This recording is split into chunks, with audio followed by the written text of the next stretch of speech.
Hey everybody, thanks for stopping by. This is Bat Merc. Gonna be reviewing Batman Hush 2, issue number 2. Um, awesome time to be buying comic books again right now, man. We got Jim Lee drawing Batman, right? For the next year, I think. He's gonna do 6 issues now, and there's gonna be a little break till the next spring, and he's gonna do 6 more, from my understanding. You got the Hush and Blood right there, just like in the last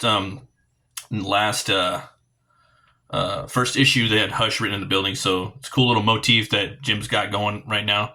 But yeah, man, good time for comics. I just seen this too. I remember seeing this in Diamond about a year ago, and I was just like, wow, I want to get that Batman the Barbarian. That's like everything I love, man. Like Barbarians and Batman thrown together. This looks like a fucking awesome book. Though I'll have to talk about that a little more later, but read up on that. But definitely gonna be picking that up. But yeah, man.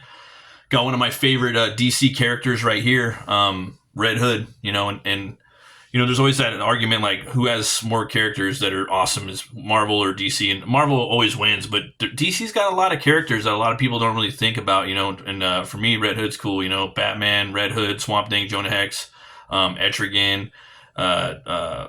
You got Lobo. Lobo's my favorite.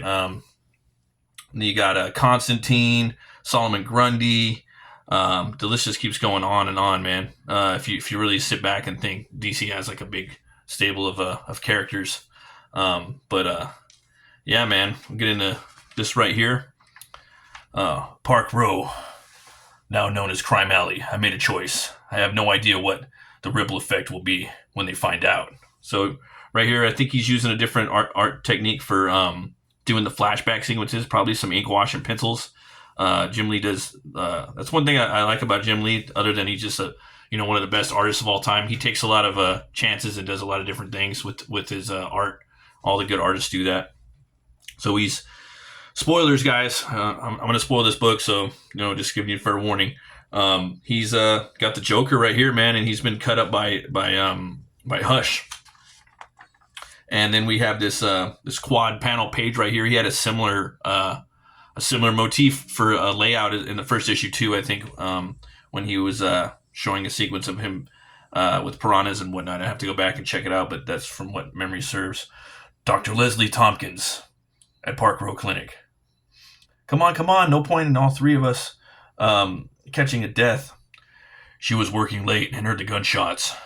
She saw Lost Boy and knew what had to be done. That was just her way. Like it is her way to join me each year in so-called Crime Alley to mark the anniversary of my parents' murder. Low pulse, barely breathing. Well, Bruce, get it inside. Few people know my secrets, even fewer to speak to speak to me as she does. All right, so it's bringing them in. We don't, and here we go. Boom, we get this big splash page right here. Oh my. You got Jeff Loeb on writes and Jim Lee on pencil, Scott Williams on inks. The classic team again is back. We got this really cool. I think that Jim is really starting to come back into his style a little bit more on the second issue. I felt that he was still kind of getting back in his groove again. You know what I mean? It's like I don't know. I'm feeling the art's a little bit getting a little tighter compared to last issue. Like seeing a little more of the Jim Lee stuff. Just little tweaks here and there. Things are I think are looking even better than last issue personally. Oh my, her simple act of kindness on the night she took me in as a boy has now brought this into her life. I knew all you care about is saving lives, even his. Let's see here. So they're checking it out. She needs like an MRI. She needs a skilled surgeon. You got the classic layout for a page. We've all used this, where you got your main character on the side, and then you're doing like 3 or 4 panels here. Everybody does it. I do it. I'm gonna continue to do it. It's a cool thing to do, man. Having a full page of your character. It's fucking awesome. And then you have, if you look at it from afar, you have in a way, if you kind of section it off, you have a full side of Joker and then a full cutout of Batman. So there's a little balance to this 2 pages when you lay them out like that. In his weakened state, this could kill him. Hush is forcing my hand again. So he's gonna plug him with some chemicals to put him to sleep for a while, so she can operate on him. And again, you're having the flashbacks. I made a promise to rid my city of the evil. The evil. Bruce, wake up. Is he dead? Not yet. But your confidence in me is inspiring. It's almost noon. He's fell asleep. Whatever you gave him probably saved his life, so I can save his life. I saved his life. So, Bruce, we need to be in a real hospital with round-the-clock care. His jaw alone is wired shut, requiring intravenous feeding. He's not welcome anywhere. Arkham? In his condition? Only if you want him killed. Well then, Bruce, you know where that leaves you. I saved his life. Exactly as Tommy Elliott wanted. So here we go. We get this awesome double-page spread right here of Batman. I mean, just looking at that, man, like it makes me think of the old page where Jim Lee drew of all the different tchotchkes in the Batcave, all the different Batmobiles and whatnots. But that was a cool picture. But there's just something really iconic about this right here, where you have Batman and then it's the Joker in the Batcave. You know, I can't really remember in recent memory of when Batman had Joker in the Batcave in a story. You know, but there's also something horrific about it too. That you don't know when he's gonna wake up, you don't know what he's gonna do, or if not. So there's like a lingering morsel of dread that's like kind of like hanging in the background of your psyche as you read this. The Cave, with the Joker, comatose. The last place I want to be. It is perhaps an opportunity. His brain, even his body, are unlike anything I have seen before. For as long as I have known the Joker, I have never truly understood him. Why is he the way he is? To be able to think like him.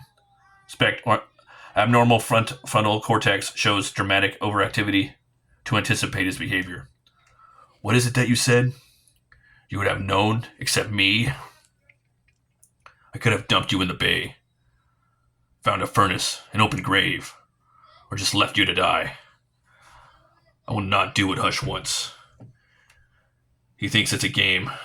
We are at war, one I am not losing.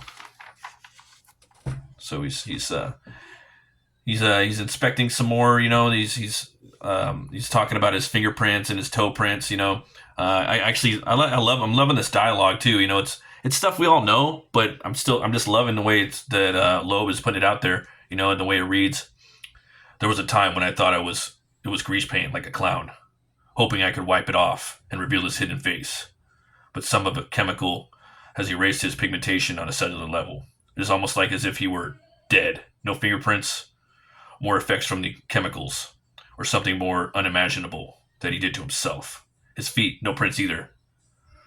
Who would care if you just disappeared? Oh, so true. So you're wondering who is this coming up behind him? You know, obviously there's a foreshadow in the cover. We know it's Red Hood, man. And love me some Red Hood, man. Red Hood was one of the characters I really dove into with the Kenneth Rocafort and Scott Lobdell New 52 run, Red Hood and the Outlaws. Love that book. Got me really into the characters. So I don't know. I just think he's, you know, everyone's like, oh, he's DC's Punisher. Fuck it. I'm with it. I don't care if he is. He's like DC's Punisher, but he has the Batman lore attached to him, so it makes him even fucking cooler. So you get this awesome fight scene right here. His voice is muffled, but the mask I have to know for certain. Tommy has brought out of this piece of the board before. This feels different. This time my attacker moves exactly like the real one would. The hard charge, right at me, like a rock in chess. Forward and back. So you got the 10-second countdown right now. It's building a lot of suspense. I really dug this right here. I didn't expect Batman to pick up the gun. He picks it up. Need the unanticipated, the fastest, most effective way. Just crease him. I thought we had made amends. Bold move. Let's end this. I should have known better, especially me. And then we get this awesome double page spread right here. You get this is like a poster right here too, man. Like a Batman firing a gun in here, but he knows it's not gonna hurt him. And then you get, you get Red Hood, and they have a cool little fight, you know. And there's Nice exchange right here. I don't want to spoil it too much more because I want to leave a little bit for you guys to go check out. You know, there's probably a bunch of other motherfuckers online that spoiling it back, but I don't want to be that one on this one. I know I do other books sometimes too, but right now I don't want to spoil this one. So go check it out. The back is chock full of too much DC Comics baloney that I'm not really into. I wish they would do like some Swamp Thing stuff back there, or maybe a Red Hood story, or maybe Etrigan or Frankenstein. I don't know, man. But there's just a bunch of other crap back there. I'm not really feeling. Nightwing. I don't know. I don't know what their deal is, but definitely go check this out. I mean, put maybe a little bit of this in the back of there. DC's sitting on a gold mine, but they're just clogging it up with poo back here. Definitely check this out, though, guys. Go to the comic store, support your LCS, please. And thanks for watching. Two Horns way up, way the fuck up. Remember to be bold, be brave, and roll the bones to know your role. I'll see you guys next time.